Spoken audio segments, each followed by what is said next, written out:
आज पूरे प्रदेश में जो हमारा लगभग 13,500 कर्मचारी है, इसमें आउटसोर्स का कर्मचारी लगभग 32 100 है।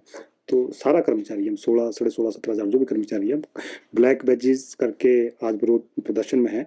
और इसके पीछे मुख्य कारण एक तो है जो अभी बिजली बोर्ड में कुछ पदों को समाप्त किया गया, उससे पहले 53 पद आपके इंजीनियरिंग के समाप्त किए गए और आपके 81 जो आउटसोर्स के कर्मचारी उनको चेंज कर दिए गए। एक तमाम एक कड़ी है जो आगे आगे कर्मचारियों में क्रोश को बढ़ाती गई।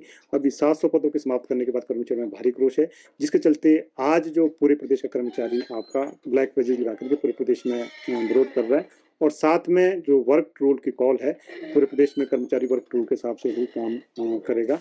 और बाकी आज की डेट में आप देख रहे होंगे कि इसके अलावा बिजली बोर्ड में जो पुरानी पेंशन आपकी अभी तक नहीं दी है। हमारा इस पे कहना है कि जो सीसीएस पेंशन 1972 है, आपने देखा होगा जहां जहां सीसीएस पेंशन 1972 है उसकी अमेंडमेंट जो भी है वो स्वाभाविक आपकी डीम टू बी इम्प्लीमेंटेड है, आपको लागू करनी होगी। लेकिन आज बिजली बोर्ड में जानबूझ करके जो ओपीएस है उसको 2 सालों से लागू नहीं किया गया, और जिससे बिजली बोर्ड के कर्मचारियों में एक संशय और पैदा हो रहा है। और इसके साथ साथ आप भर्ती भी नहीं कर रहे हैं, जो भर्ती की फाइलें पेंडिंग थी उन फाइलों के अगेंस्ट आप भर्ती की फाइलों को आगे नहीं बढ़ा रहे हैं। अब एक लगभग 1030 टीमेट की हमारी 23 की अप्रूवल हुई है सर्विस कमेटी की, लेकिन अभी तक उस पर आगे इम्प्लीमेंट नहीं हुआ। लेकिन इस बीच में अगर आप देखें लगभग हमारे 2200-2300 कर्मचारी रिटायर हुए हैं, तो गैप है और बढ़ रहा है, आपकी प्रमोशन भी नहीं हो रही है। इससे कहीं ना कहीं कर्मचारियों में एक संशय भी लग रहा है कि भी बिजली बोर्ड को किस दिशा में ले जा रहे हैं आप, कहीं ये सीधा सीधा रास्ता निजीकरण तो नहीं है। तो सारी चीजें हैं जिससे कर्मचारी में भारी क्रोश है। इसके चलते ही आज पूरे प्रदेश में ब्लैक बैजेज या वर्क रूल लागू किया गया है। वर्क रूल यहाँ पर अब जो कर्मी है वो 8 घंटे की ड्यूटी देंगे। अगर कोई यहाँ पर शटडाउन हो जाता है लाइन में, जिस तरह से यहाँ पर कर्मियों को आना पड़ता, तो क्या वो सेवाएं आज से बंद होंगी? हाँ, अभी हिमाचल प्रदेश की परिप्रेक्ष्य में आप कहें, आपने बाकी जगह में देखा होगा, शिमला में देखें जहाँ आपके 24-25 कर्मचारी हुआ करते थे, वहाँ आपके 4-5 कर्मचारी सर्विसेज दे रहे हैं। और स्वाभाविक है जब कभी आपका शटडाउन होता था या इमीडिएटली आकस्मिक कोई लाइन आपकी फॉल्टी होती थी, तो जो कर्मचारी नियर बाई घर में रहते थे उनको बुला करके रिस्टोर की जाती थी। और हमारे कर्मचारी फील्ड के लगभग 24-24 घंटे का ही सेवाएं देते थे। कहीं शिफ्ट ड्यूटी में आपके पास विकल्प नहीं होता था, तब वो 24 घंटे शिफ्ट ड्यूटी देते हैं। लेकिन ऐसे में जब सरकार या मैनेजमेंट, बिजली बोर्ड का मैनेजमेंट कर्मचारियों के साथ सहयोग नहीं कर रहा है, तो कहीं ना कहीं हमें मजबूरन एक फैसला लेना पड़ा कि कहीं कहीं ना जो मैनेजमेंट की सरकार को जुटाना होगा, जो आप सर्विसेज दे रहे हैं वो हम एक्स्ट्रा सर्विसेज दे रहे हैं। तो इस करके ही हमने आज जो वर्क रूल है, अगर किसी की ड्यूटी 8 घंटे की, तो 8 जो वर्किंग आवर्स है उसी में अपनी ड्यूटी देगा। उसके अलावा ड्यूटी आवर्स के बाद आप बोलेंगे कॉल करके कि वो दोबारा लाइन रिस्टोरेशन में आ जाए या ऑफिस में किसी काम के लिए आ जाए, तो वो नहीं होगा। इस तरह का वर्क रूल बिजली बोर्ड में हमने लागू किया है। तो यहाँ पर ओपीएस लागू नहीं की गई है, वहीं से पद यहाँ पर समाप्त किए जा रहे हैं और सरकार गवाही दे रही है कि बिजली बोर्ड यहाँ पर घाटे में है, इस कारण यहाँ पर पदों को समाप्त करना अब अनिवार्य हो गया है। हमारा इसमें कहना हो सकता है जो गवर्नमेंट के पास कौन आंकड़े दे रहे हैं, आप सभी साथी भी जानते हैं कि पावर सेक्टर में कौन इस तरह की सलाह दे रहा है, पर हमारा सीधा सीधा कहना यह है कि बिजली बोर्ड घाटे में नहीं है। बिजली बोर्ड आप देखें पिछले 3 क्वार्टर में प्रॉफिट में रहा है, लगभग 220 करोड़ का प्रॉफिट है। और जो फाइनेंशियल ईयर कंक्लूड होगी तो ये भी प्रॉफिट में रहेगी। तो कहीं ना कहीं जो वित्तीय संकट है वो आपका लिक्विडिटी का है, फाइनेंशियल क्रंच है, उसके कारण जो वित्तीय तरलता है उसके कई कारण है। कुछ कारण ये है कि आपके बिलों की उगाही टाइमली नहीं हो रही है, गवर्नमेंट का जो आपका पैसा वो नहीं आ रहा है, जो आपके आईपीएच और पीडब्ल्यूडी हेल्थ सेक्टर के जो बिल्स बिजली बिल गए हैं उनका पैसा नहीं आ रहा है, गवर्नमेंट से सब्सिडी रोल बैक नहीं हो रही है। उस करके जो 850-900 करोड़ का गैप रहता है, हमें कहीं ना कहीं जो बैंक से लोन उठाना पड़ता है, और बैंक से लोन हमें महंगी दरों पर मिलता है। क्योंकि जो सीधा इसको कोरिलेट करें कि अगर आप गवर्नमेंट का सब्सिडी समय पे नहीं आ रहा है और उदय का आपका सेटल नहीं हुआ, जो 2800-2900 करोड़ का लोन है जो गवर्नमेंट ने लेना था उसको बिजली बोर्ड के ऊपर थोप लिया गया है, तो उससे कहीं ना कहीं हमारी रेटिंग जो है आज जो A+ में थी आज C+ में आई। उससे जो अब बैंक का लोन है वो भी हमें महंगी दरों में मिलता है। तो तमाम चीजें जिस करके आज लिक्विडिटी की प्रॉब्लम बिजली बोर्ड में है। और एक कोई बड़ा गंभीर इशू नहीं है। अगर सरकार थोड़ा सा जो उसके जो देनदारी है बिजली बोर्ड के प्रति रोल बैक है या सब्सिडी पे रिव्यू करते कुछ आगे बढ़े, तो कहीं मुझे लग रहा है कि बिजली बोर्ड वित्तीय स्थिति ठीक है। और अगर ये सारी चीजें ठीक हो जाए तो बिजली बोर्ड के जितने का जो क्लेम्स भी हैं कर्मचारियों के पेंशन के, वो भी आपके देय हो जाएंगे अगर इस तरह का सरकार फैसला लेती है। तो कल से हमीरपुर में तो क्या आगे की रणनीति रहेगी इस महापंचायत के लेकर?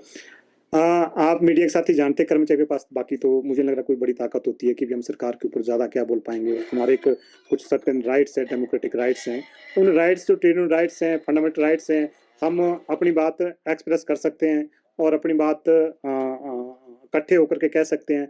तो वही एक तरीका जो ट्रेड यूनियन में हम करते हैं कि अगर आक्रोश है तो कर्मचारी बाहर आते हैं और सरकार की नीतियों का पब्लिक में ले जाते हैं और उसको खुलकर उस पर आलोचना करते हैं। तो ये हमारा तरीका है और अभी भी हमें लग रहा है कि भी अभी जो रिजेंटमेंट है ये कोई बड़े इशू नहीं है।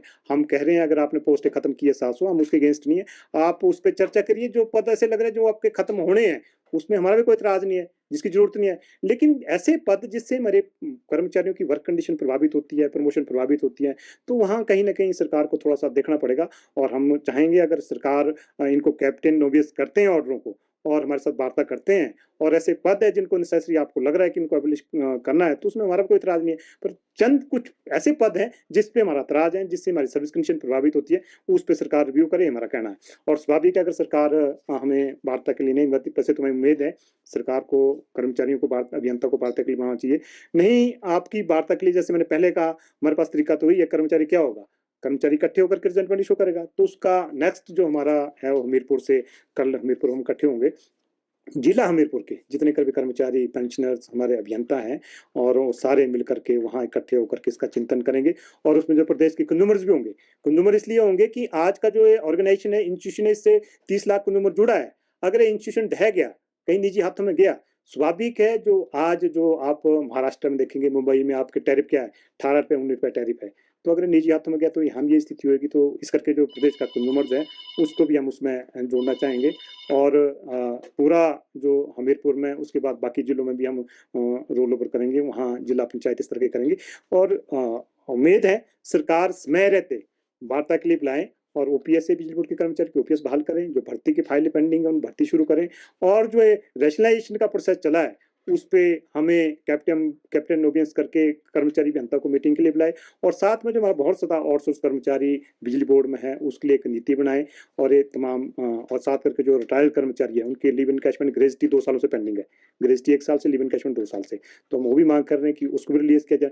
ये तमाम मुद्दे हैं जिनको लेकर के हम पूरे प्रदेश में कर्मचारी, अभियंता और पेंशनर और आम पब्लिक के बीच में जाएंगे और इन बातों को रखेंगे, ताकि इंस्टीट्यूशन को, जिसमें लगभग 50 लाख परिवार, 50,000 परिवार पेंशनर्स आपके जुड़े हैं, कर्मचारी जुड़े हैं, ताकि इस इंस्टीट्यूशन को बचाया जा सके। सर एक अंतिम सवाल, बातें नहीं और जितनी बातें हुई हैं वो यहाँ पर बेनतीजा हुई हैं, वर्क टू रूल पर आप आगे हैं, तो इसके बाद क्या यहाँ पर ब्लैकआउट भी जा सकते हैं अगर कोई यहाँ पर प्रश्न नहीं? अभी तो हम तो उम्मीद जताएंगे, प्रदेश सरकार उसका परिवार है और बिजली के कर्मचारी उसका परिवार का हिस्सा है।